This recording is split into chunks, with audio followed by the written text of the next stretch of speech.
Welcome to New Life Live, the premier place to receive free advice from Christian psychologists and counselors for the mental, emotional, relational, and spiritual challenges you face. Since 1988, we've offered compassionate responses that combine God's truth with proven psychological principles to guide you toward healing. Our phone lines are open. Call us now at 1-800-229-3000. Welcome back, my friends, to the show we wish would never end, but alas, we've only got about an hour with you. We will make the best of it here at New Life Live. I'm your host, Brian Perez, and we are here today to talk to you. We've got Dr. Alice Benton. She's a clinical psychologist. How are you, Dr. Alice? Doing really well. Thank Great. you. And licensed marriage and family therapist, Dr. Jacqui Mack-Harris joins us, too. How are you, Jacqui? I'm doing well. And what's on your mind to start us off? I'm in a new book, and so you all know that that's my thing. I'm going to share what I'm reading. I'm reading Let Them. And it's just been fun reading it because I'm nodding my head like, yeah, these are things that to me make perfect sense, but I realize are difficult for others. And basically the premise is we are so controlled by our thoughts about what other people think about us. We often make up in our minds what other people must be thinking and saying. And when we do that, we cause ourselves so much unnecessary pain because they may or may not be thinking that. If they are thinking that, the premise of the book, let them. Let them. Oh, well, let them. What does that do to me that you are having thoughts about my choices? Nothing if I don't let it, right? And then it goes on. It's not just let them in a passive aggressive, whatever, I'll ignore you kind of way, but also let me. Let them do what they're doing, but then let me make choices and set boundaries and move forward in my life in ways that work for me. And so if my mom is disappointed with something that I decide to do, which getting married to someone I'd only known for 4 months and eloping was definitely one of those things, right? I remember then, even at 20, saying, when my mom said, well, you can't marry him, and it's 3 o'clock in the morning, call me when I get off from work, because I called her early from D.C. And I did marry him. She gets to be upset about it. Let her. And we got married, and here we are, year 37. I don't highly recommend that. I'm not putting that out there for everybody to do. The views and opinions expressed on this program. Yeah. Definitely don't. It's definitely been a journey. But that idea that I get to make my choices, but also live with the consequences of my choices. Other people get to have their opinions and think what they think. Let them. Let them be them. Let them have their thoughts. We don't have to fight and argue about it. And I don't have to feel pain and stress and worry and regret and remorse and guilt and all of that over something you think, maybe. Because I'm making it up in my mind. So just wanted to encourage people, when other people have opinions about your life, let them. When other people have expectations, let them. You then get to decide, what am I going to let me do? Do I want to do that thing that they suggested? I might. It might have been a really great suggestion, and I'm going to try it out. But it also may be completely contrary to what I actually want in my life. And now I'm going to have to let them be upset because I'm going to chase my own dreams. And I think, especially in the work that we do as therapists, and I do a lot of work in the Christian realm, there are a lot of directors trying to tell other people how to live their lives because of how it will affect them. That's why people want you to do what they want you to do. Let them have their wants. But you are not to be imprisoned to their expectations. Let them. Let them. 2 words, 2 very difficult words, in my opinion, because what if you just, okay, yeah, whatever you want to think, and then the other person says, see, that just shows you don't care about what I think. Let them. Because that's their feeling. Yeah. I do care what you think, but I also care what I think, and I'm going to choose me today. Because I have to live with the consequences of my choices. And yes, you maybe have to too, but there's some distance between what you have to deal with and what I have to deal with. Very interesting. All right, Victoria, we're going to talk to you when we come back here on New Life Live. Thank you so much for listening today and for watching us as well. We'll be right back. We've been married 33 years. We attended the Intimacy and Marriage Workshop.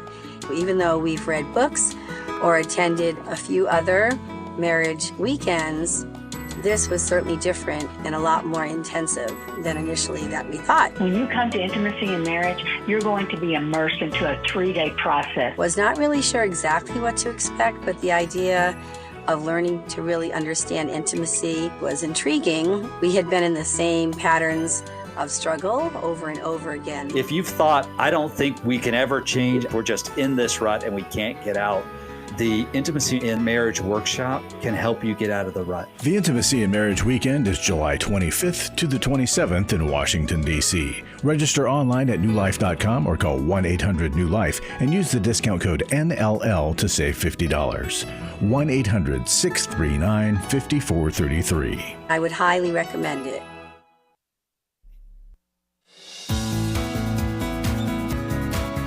To find out more information about New Life or to order any of the resources mentioned on today's program, call 1-800-NEW-LIFE. Now back to New Life Live. And let's go right to our phone calls. Here is Victoria in Philadelphia, Pennsylvania, listening on WWNL. Welcome to New Life Live, Victoria. Hi. Hi, how can we help you today? Going to the question first. I really love your show. My question is, I don't know how to help my adult twin daughter. They're 25 years old, making a very, very poor choices on their life. Okay, give you a little bit background. They both has anxiety and depression way back 7-8 years ago. Okay. But we actually, when they're like 12, 13, we help them have medicine, psychiatrists, therapy, and they're all pretty doing very well till they're 19. And one of the twin girls decided to move out with the man that's 7 years older than her, not even in school, and she was still in school. And after she moved out, she went downhill really bad. She went from depression to bipolar. Well, I guess her birth father has bipolar. Maybe that's why. And then she moved out with the man for less than a year. She went back to depression, and then now it's been 4 years she's there. But anyway, she broke up with this guy. Mm-hmm. But she was getting really sick after a year, so her sister moved in to help her out because they're twin sisters. They're very close each other, and they never been separated. Mm-hmm. So her sister moved in with her, try to help her out, and now her sister's stuck there. And she's not even getting better. She's somehow, like I say, she went to depression, went down to manic. Yeah.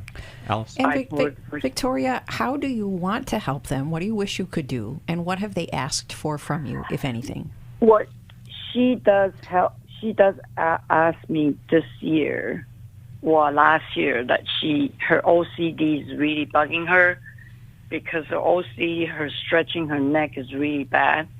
Last year she hurt herself. She went to the surgery, but this year she recovered. But last year she asked me to help her for OCD because she couldn't find somebody that specialized in OCD. And she wanted you to find a specialist and help fund therapy? Yeah, so I did. So she's on the therapy right now. And is there something more you want to do for them but are uncertain of how or what to do, how to go about it? I just thinking the situation like that, how long it's gonna, because if she's still with the man and also this man, before when she go out with him, she the one told us that the guy has some kind of mental struggle too, like he has some kind of borderline personality disorder. So I think the whole thing is because she broke up with him, and then he tried to go after her sister. Okay. and they're still living together in the one apartment. So the man, So I think that's the problem. the twins still live with the ex-boyfriend? Yeah, and according what they say, the sister is in the same room with, like the twin sister is living in the same room, and the guy is in the other room because in the apartment they have 2 rooms. Okay. But I mean, this is just bugging me a lot because no one can accept the guy is dating to one girl, and now she's going up to the other. Oh, sister. he's trying to date the other sister. Oh, you have so many reasons to be concerned about how his presence is impacting them. And I'm going to praise you, Victoria, because you have done so many good, right things to intervene, and your interventions have helped. The medication, the treatment, your daughter was even open to receiving your suggestions and guidance and getting the more recent therapist. So you've already laid a really good groundwork. And keeping the offer open, if you're still willing to, girls, if you want to get back into therapy, if you want adjustments with medication and you need a different psychiatrist, I can still help with that. I'm very willing to. Keep that door open if you're still willing. Go ahead. I do always keep my door open, even though... Good. Like me, her ex-father, like I remarry again. I mean, we never push them. We always keep our door open. I say, whenever you need help, we always there for you. So they really have a very good relationship with them. But it's just like I just can't get over it. Like the man is there. And she's getting better, and one week I feel she's better. Next week I feel she's back to stretching herself. And Victoria, it's such a painful part of parenting that their choices are out of your control. You can influence them, but you have such limited power in their lives. And so we want you to be receiving the comfort, support, and help and the outlet you need to be able to air your concerns about him, but not as much to your daughters. You've probably already shared your concerns with them, but rather to a safe peer with whom you can keep offloading these concerns. You can pray for them. You can fast for them. I do. I bet you do, because you do all those right things. And Victoria, you can keep getting the counseling therapeutic help to be working on your own stress and anxiety and how you manage it. That's what's in your control. So don't bring up the guy anymore to the... It depends on whether or not you have, because we need to tell tough truth at least once, very clearly, but with humility and with an offer of help. If we've nagged about it, if we've done it repeatedly, that falls on deaf ears and defensive and angry ears eventually. So we've got to be cautious about how much and when we bring up that kind of opposing truth. Yeah, And Dr. Jacqui. Dr. Alice said with humility. And so I imagine that might be something like, I've made the choices that I've made in my own life, and I haven't always made the best choices when it comes to dating and relationships with men.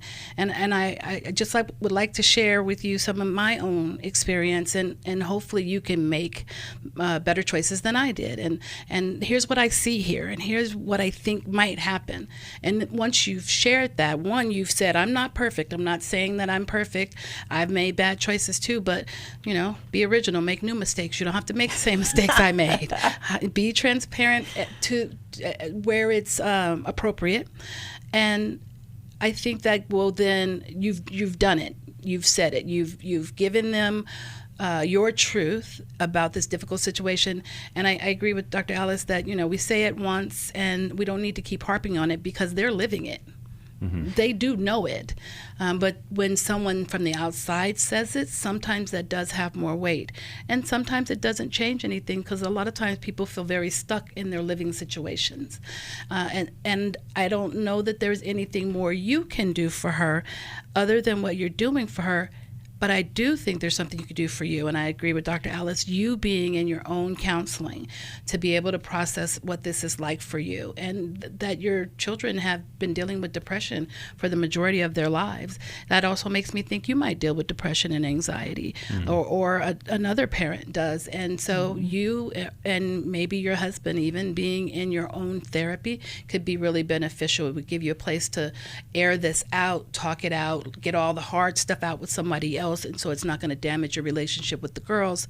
And then it might be a outside neutral person to give you some more insight into ways you can engage them and hopefully direct them towards moving out on their own. I'm going to add another radical step. When I'm fearful of the people my children are engaging with, I want nothing to do with them, and I want to block them out of my kid's life. But I found that that's not a helpful strategy. Instead, I try to get to know and befriend the concerning people my children are engaging with. Unless it's some high level of evil that has to absolutely be fought against, most people are not all bad. And even though this man is doing some concerning things and you've got big, grateful question marks, have you gotten to know him? And do you look for the good in him? Because the girls are getting something out of their relationship with him. So being able to say, I know he's helpful, friendly, generous, and I'm sure that's a good part of your relationship, it makes it easier for them to receive the negative thing that you have to say if you've done the footwork to actually get to know the guy. What do you think, Victoria?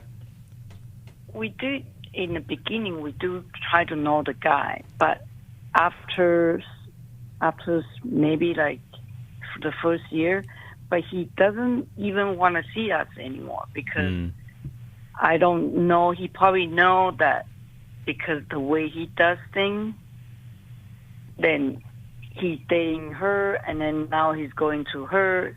I mean, every year it's getting worse. He doesn't want to see us anymore.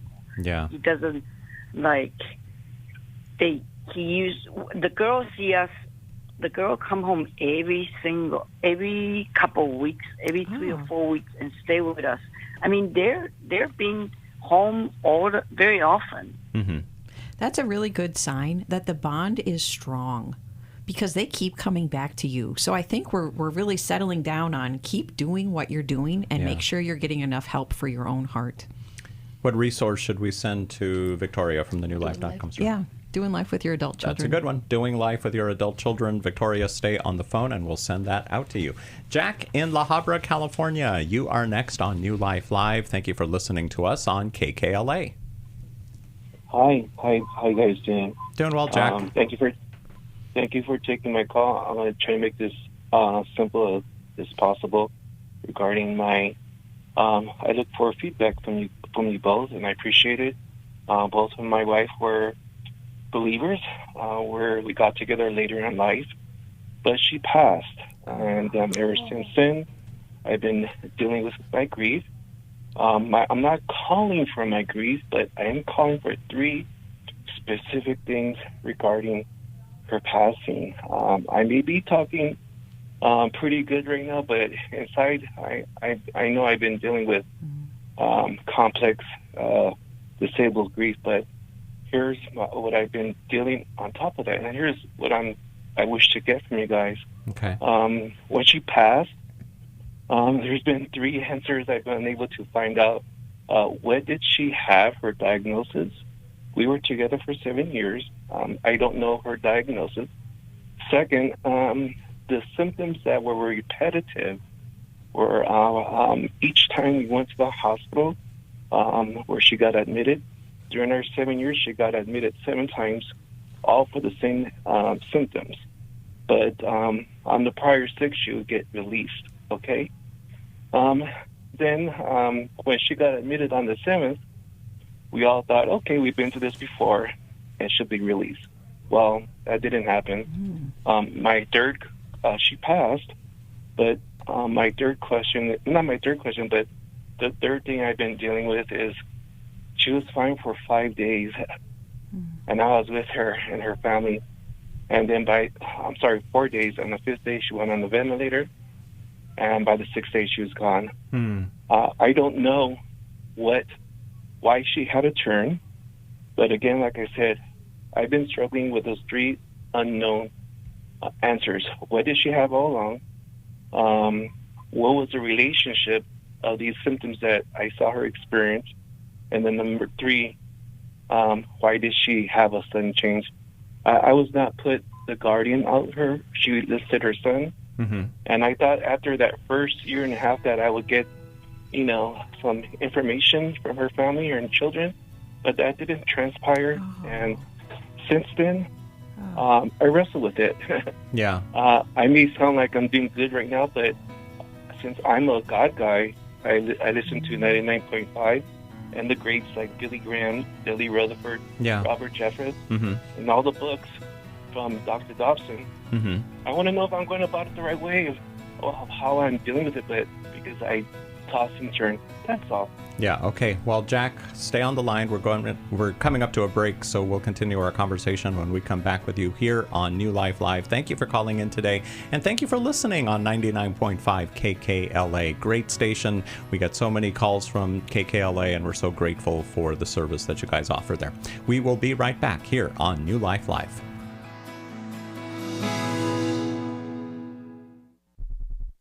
I was stuck. I was so stuck. 27 years married. My husband addicted to pornography for the majority of our marriage. I was very isolated and didn't really know which way to turn. If you've been affected by betrayal, an emotional or physical affair, or pornography, Restore Intensive will equip you with support and tools to help you through. When 2 people want to do their part, we can be restored. But if they don't, we can still be restored. We are not stuck because someone else made a decision. That God lets us weigh in on how we want to walk out our life. Our wellness does not hinge on another person's decision. The Restore Intensive is coming to Washington, D.C. November 7th to the 9th. Register online at newlife.com or call 1-800-NEW-LIFE and use the discount code NLL to save $50. You guys helped me figure out what was going on. 1-800-NEW-LIFE and the discount code NLL. Club New Life changes lives. You guys came along into my life in 2022. That was a really, really difficult year of my life.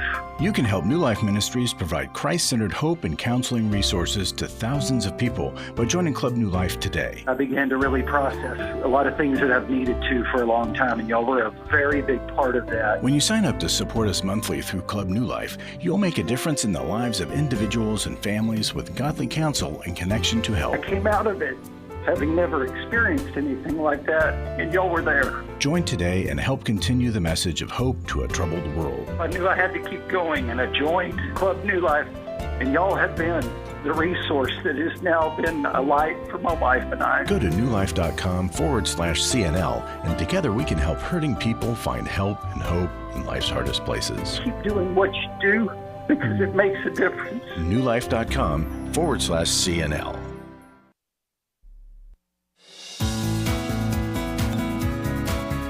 To find out more information about New Life or to order any of the resources mentioned on today's program, call 1-800-NEW-LIFE. Now back to New Life Live. And we're speaking to Jack in La Habra, who called in with his dilemma. And what would you guys say based on what you've heard so far from Jack? Well, Jack, I'm so sorry for your loss. Mm-hmm.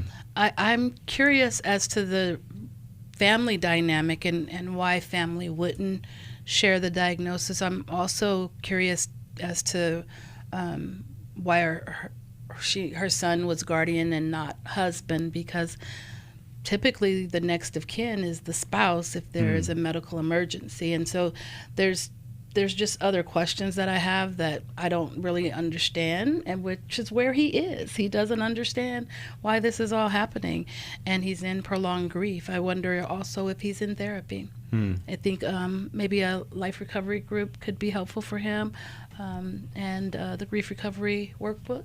Mm-hmm. Alice? Jack, I just recommend that you prayerfully and perhaps with a counselor explore what were the reasons why your wife might not have given you more information about her diagnosis and her symptoms. Now, perhaps the medical professionals just didn't explain it to you all. Maybe she had a mysterious ailment that they didn't even know what it was. And it is so hard to process grief when you don't have answers and there's this much mystery surrounding the circumstances. And if her family knows more and they won't tell you, of course that exacerbates your loneliness in the grief. And so as we have to identify, what do you have power over in this? And you have the power to be able to wonder, was there anything about me that led people to not disclose information to me? Did I get angry, too upset, too anxious? Did I not ask? And so they didn't tell me what was going on. Because the answers to those questions, even if you're just guessing, or if you get the advice of a counselor who can look through these stories with you, even asking your stepchildren, I think something must have happened because of which you don't feel safe or willing or ready to share information about your mom's diagnosis. What did I do, and how can I rectify it now so that you'd be willing to share that with me? I'd also have you consider contacting those providers and asking for her medical information. It's complicated after someone passes away, and then the privacy laws that we clinicians have some adjustments to them of what we can release to family members and what we can't. But it's certainly worth the while to ask to see if perhaps there's information available to you and you just haven't known how to ask the right people to be able to get it.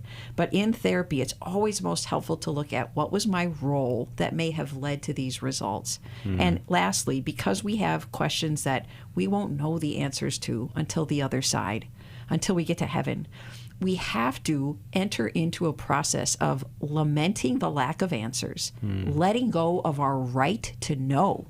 And that takes some anger too, because God, why haven't you told me? Why didn't you save her?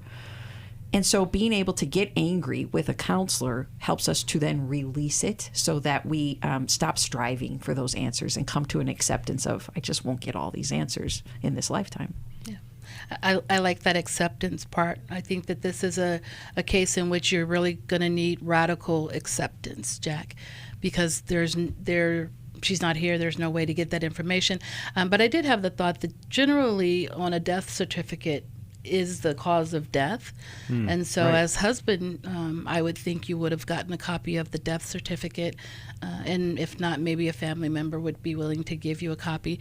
If you have a marriage certificate, you can probably request a death certificate for your spouse from the county that you're residing in.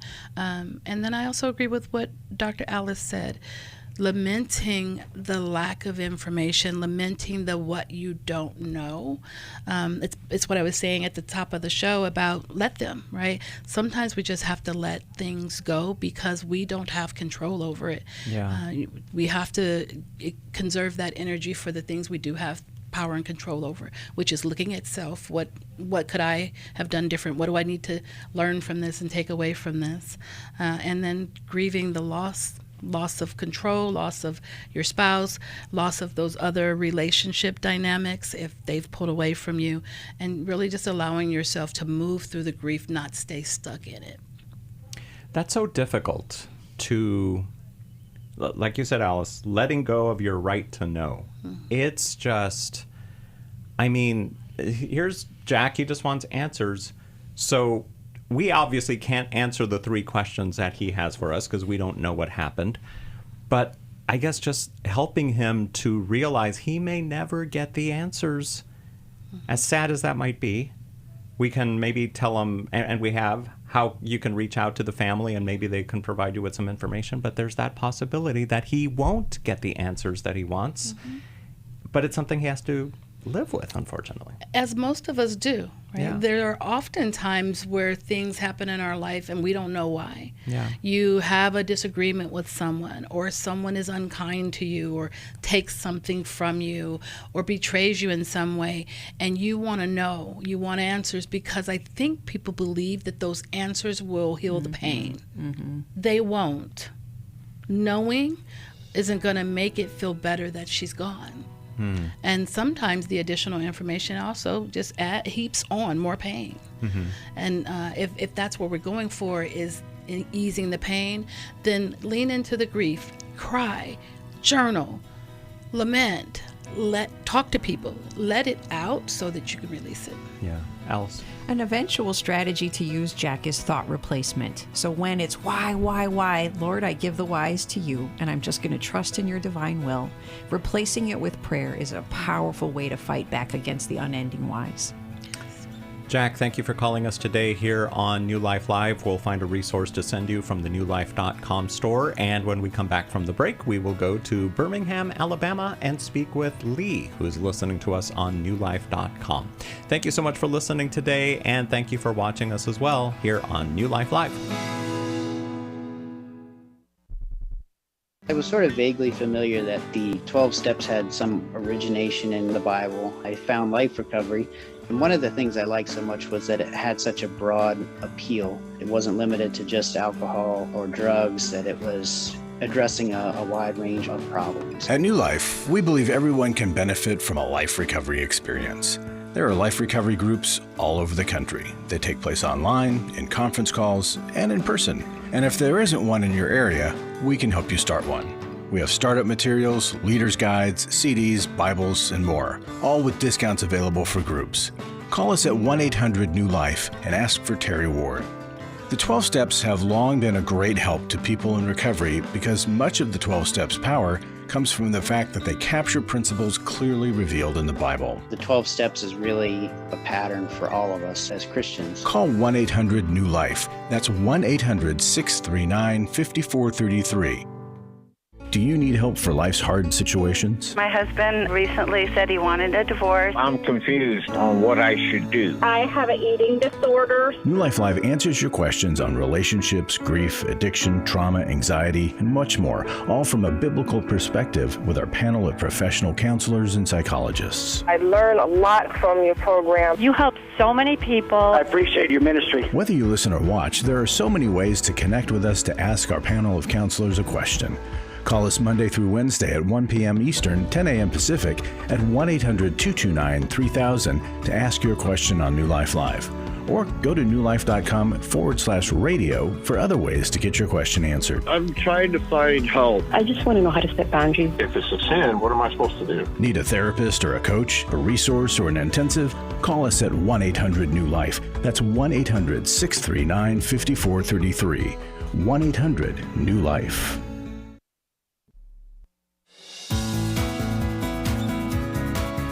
To find out more information about New Life or to order any of the resources mentioned on today's program, call 1-800-NEW-LIFE. Now back to New Life Live.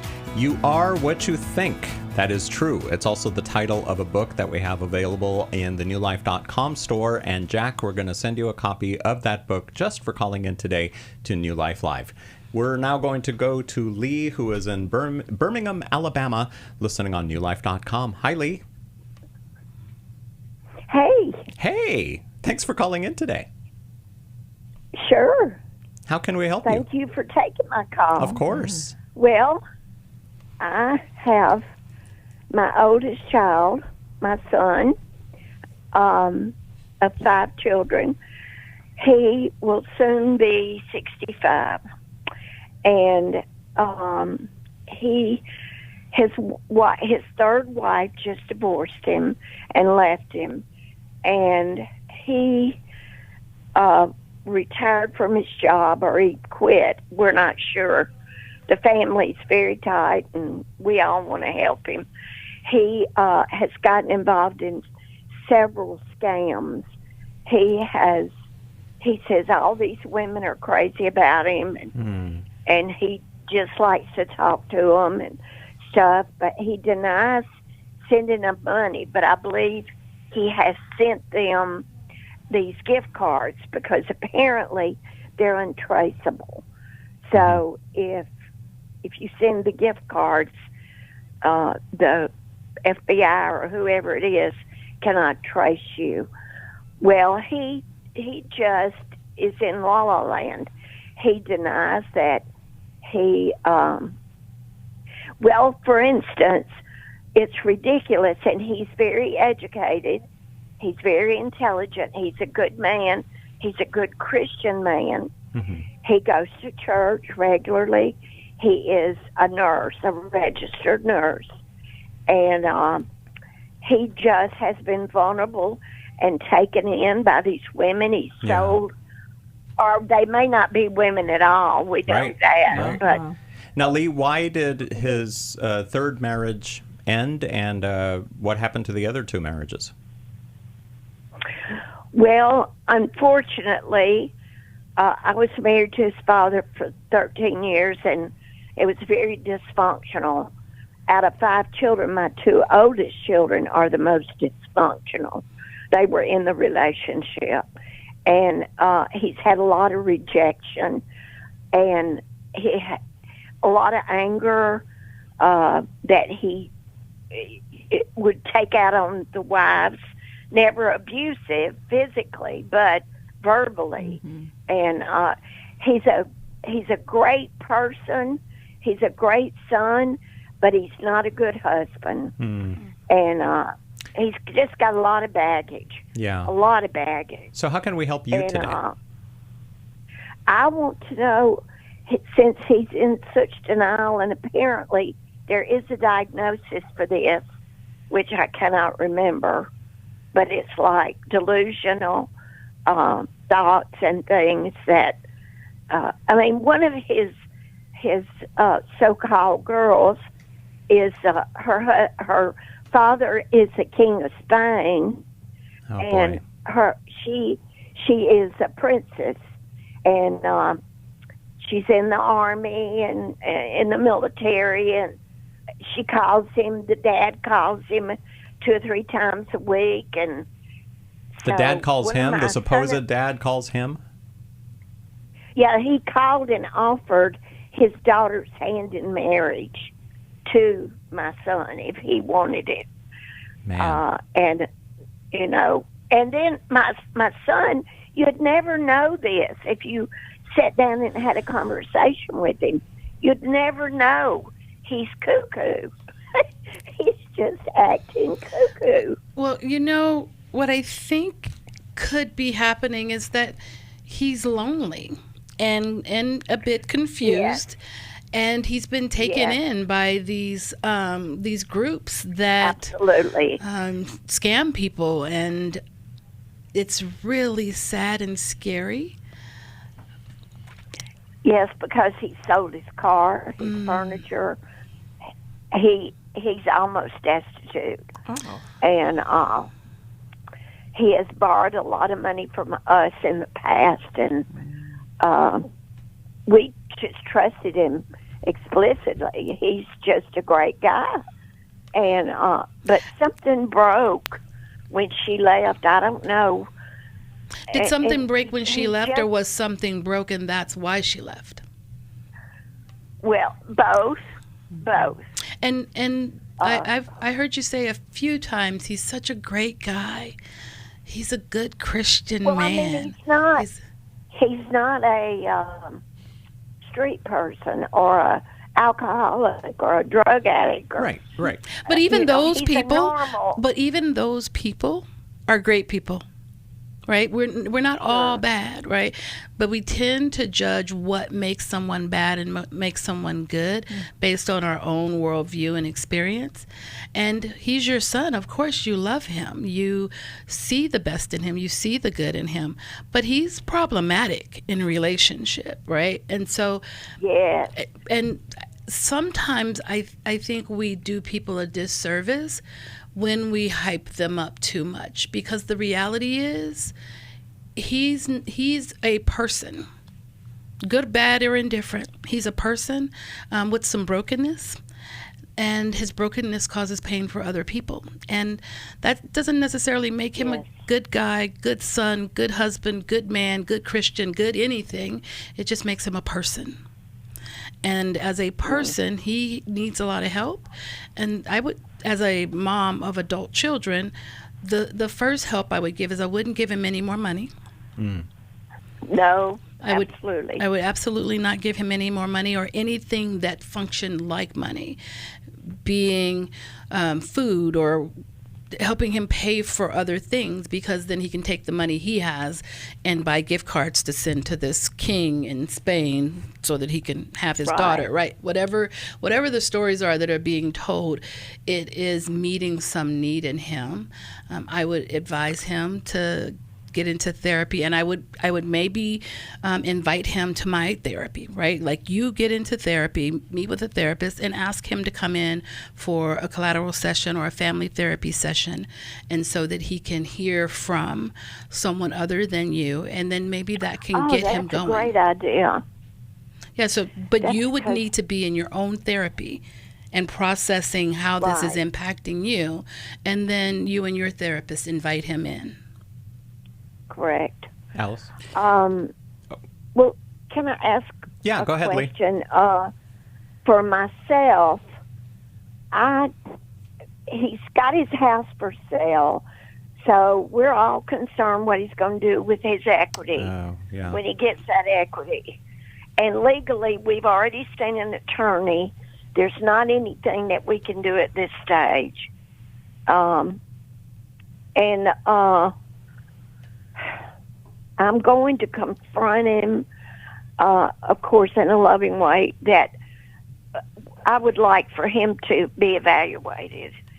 And if he refuses, then I've got to know, as his mom and a therapist myself, that I've done everything I could do to help him. Yep. And do you have any thoughts on that? Sadly, helping less is probably helping more. And allowing him to have to experience being destitute might be the wake-up call he needs. But if you all save him or give him a place to live, then he escapes the consequences of what he's doing. And God designed the world for the consequences to teach us whether or not to continue the same behavior or to change it. And I understand that, and I'm a boundaries freak, so good. I So know, you already I've know. read all the boundaries book, and I know about all that. But what about, he's mentioned living in a camper that we have. It's just, Nope. No. Because he's selling his house to possibly liquidate it to be able to give money so that this woman can come to him. Right. If he does that, then he's destitute. If he's in your trailer, he's not. He doesn't have the consequence of giving up his home, and he'll have the comfort of a place to stay. I would say no. I would hold boundaries and tell him he needs to have a plan. What is he going to do? Is he going to buy himself another house?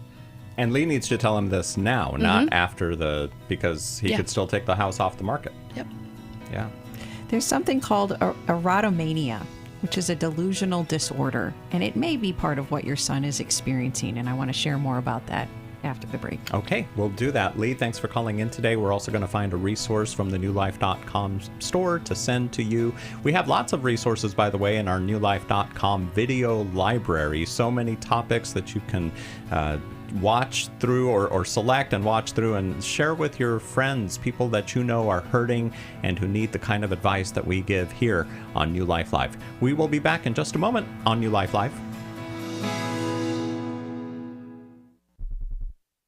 For over 35 years, New Life has been the most trusted name in Christian counseling. Your ministry has saved my life. If you struggle with emotional hurt, family or marriage problems, the pit of depression, or the pain of addiction, we can help. I'm down 100 pounds now from what I was. I found a counselor through New Life Ministries, and it's just been outstanding. Our treatment programs provide clinically appropriate solutions from licensed professionals, all in a biblical framework. I have had problems with alcohol. I think God has ordained this place to be His. You don't have to be a prisoner of your pain. Help is available at 1-800-NEW-LIFE. She tells me that I'm a new man, and I feel like a new man. It worked for me, and it can work for them too. This time it is different. If you're ready to take the first steps toward genuine spiritual and emotional healing, call us today at 1-800-NEW-LIFE. God can open the door for a better tomorrow. To get someone that's competent, that's good at what they do, it's been like day and night compared to what I've had before. Call 1-800-639-5433. Club New Life changes lives. I think I go way back to listening to New Life, learning so much from it, and then becoming a Club New Life member. Club New Life is a monthly giving family that helps New Life Ministries provide Christ-centered hope and counseling resources to thousands of people. You know, I'm so thankful because you know why I keep giving? Because I keep learning, and I'm so thankful for all the lives that you touch every day and the people's lives. So when I get to still hear the radio show, it's just so encouraging to my heart. When you sign up to support us monthly through Club New Life, you'll make a difference in the lives of individuals and families with godly counsel and connection to help. And you know one reason I give? Because I feel like sometimes I'm hiding behind a counselor's couch listening to all this great information and not paying. So my guilt of this great advice is alleviated by being a Club New Life member. Call 1-800-NEW-LIFE. That's 1-800-639-5433. And together we can help hurting people find help and hope in life's hardest places. Call 1-800-639-5433 to join Club New Life today.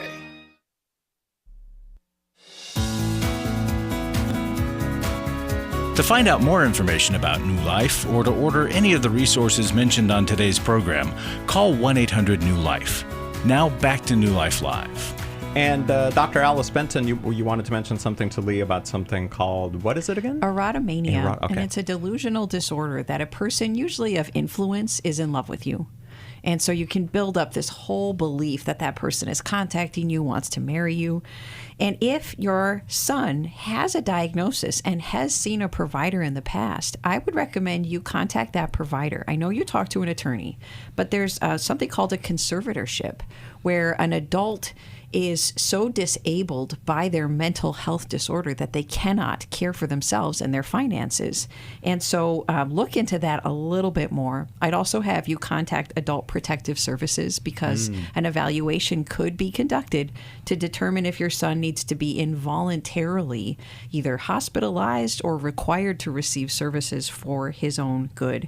And lastly, and having a professional help you with a family intervention, because your family is keyed for this. Everybody wants to help him, but you don't know how much to do and give, and can he come live on your property? An interventionist could help you put your good boundaries information to well-applied work with your son.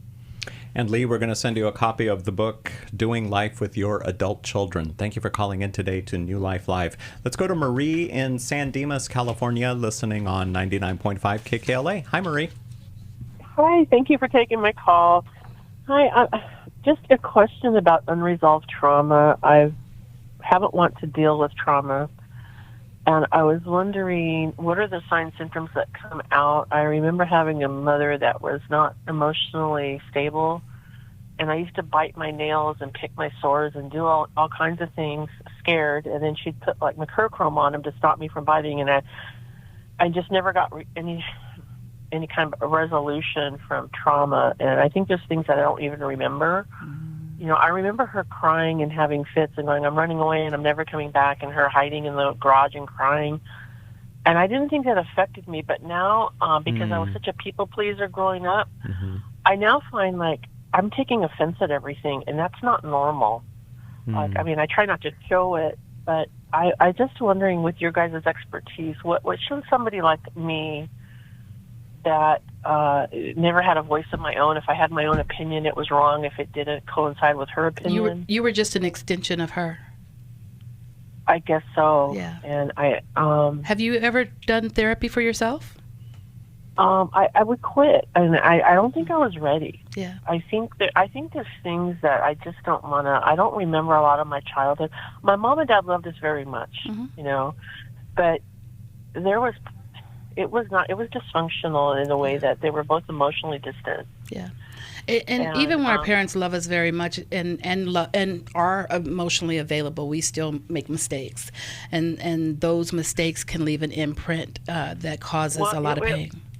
It was hard, you know, when you're compared to other people. I was a competitive figure skater. Why don't you skate like her or fast as her?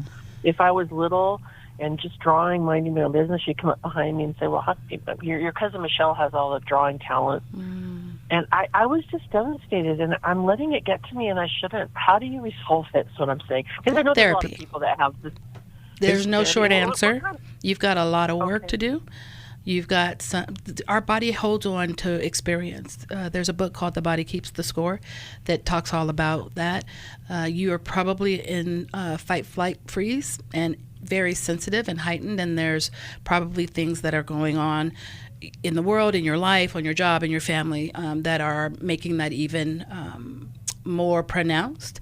And working with a therapist that is trauma-informed can help you tease out what were the parts that you're still stuck in, and then help you develop some tools to ground yourself, help you have maybe better reactions and responses. You're taking offense probably because you're making up in your mind what they think or meant by whatever the thing was, but that's been happening to your whole life based on what you just said about your mom and the ways that she would put you down.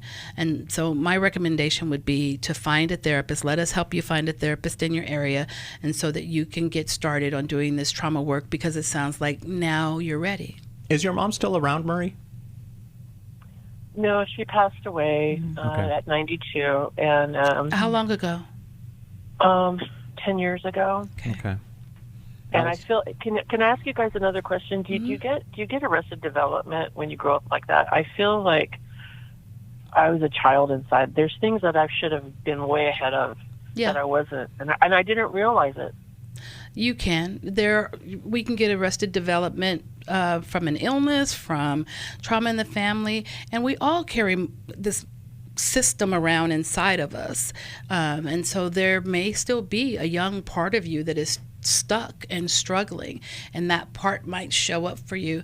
It could be helpful for you, since you've already connected with the fact that there's a part of you or another part of you. It would be helpful for you to work with a therapist that uses internal family systems, which is a model that helps you identify the different parts of yourself and the roles that they're taking, and then make some changes through interacting with those parts inside of yourself. Multiplicity is a real thing. More than one thing can be true at the same time, and we can think something and think something else all at the same time. They can be diabolically opposed, and we can still feel those same things at the same time. And an IFS therapist could help you figure that out. Alice? I wonder, Marie, if you're afraid that if you touch the trauma and let some of the memories come back to the surface that you've compartmentalized, are you afraid you'll be overwhelmed, lose control, drown in your tears? What are you worried will happen? I think I'll be overwhelmed. Mm-hmm. I just think there's stuff back there that I can't remember. You know what's weird is I don't remember things like my friends do. I don't remember things I should remember, like school, all my teachers. I just don't remember things. It's like I've blocked them out. Yeah, that's pretty common. When you've had a chaotic upbringing, it's common to block things out because it's part of survival. The brain is really good at shutting things away that you're not ready to look at. But with the right guide, the right therapist, God and the therapist can help get you ready. There's an expedited form of therapy called EMDR, eye movement desensitization and reprocessing, and it helps you access some of the emotions and memories that are below the conscious level. And usually you have to start off EMDR with why you don't want to do therapy and all the things you're afraid are going to happen if you do therapy. So that really has to be the initial focus in order for you then to feel safe enough to let the therapist guide you into the trauma. And Marie, even just saying that your mom would say, I'm running away, I'm never coming back, and she would go and hide somewhere, the terror that a child must have felt thinking maybe she really did run away this time, that is more than enough in and of itself to cause some of what you're describing to us. And processing, telling those stories and letting the emotions flow is what will bring relief. It may be overwhelming at the start, but with a good therapist, that overwhelm is quickly contained and dealt with. And when you're raised by emotionally unavailable parents, you don't have a model for how to be in and express emotion. So you may be an emotional avoider, and emotional avoiders have a poor memory because part of memory is emotion. And so when you don't have emotional association with an experience, it may not stick, or it may not be something you think of, and so it doesn't come up to the part of the brain that you really use to identify things. And so a good therapist can help you with that. Resource from the newlife.com store for Marie? How We Love. How We Love. Okay, Marie, thank you for calling in today. Very, very brave of you for you to call in with this, because, man, we are so sorry for what you've been through. And everyone listening and watching right now, please keep Marie in your prayers. Please stay on hold and we'll send you a copy of How We Love. God bless you guys. Thank you for listening to New Life Live and for watching us as well. Make sure you like us and subscribe on YouTube so that you'll get notified every time we do a new video. And we'll talk to you tomorrow here on New Life Live. God bless. Thanks for listening. We hope this program has helped you by giving you insights for handling the challenges you face in your life. We want you to know that we're here for you, but you also need to know that New Life Live is a listener-supported ministry. To make your donation or to get any of the resources mentioned on today's program, call 1-800-NEW-LIFE. That's 1-800-639-5433 or online at newlife.com. Please join us again tomorrow for New Life Live.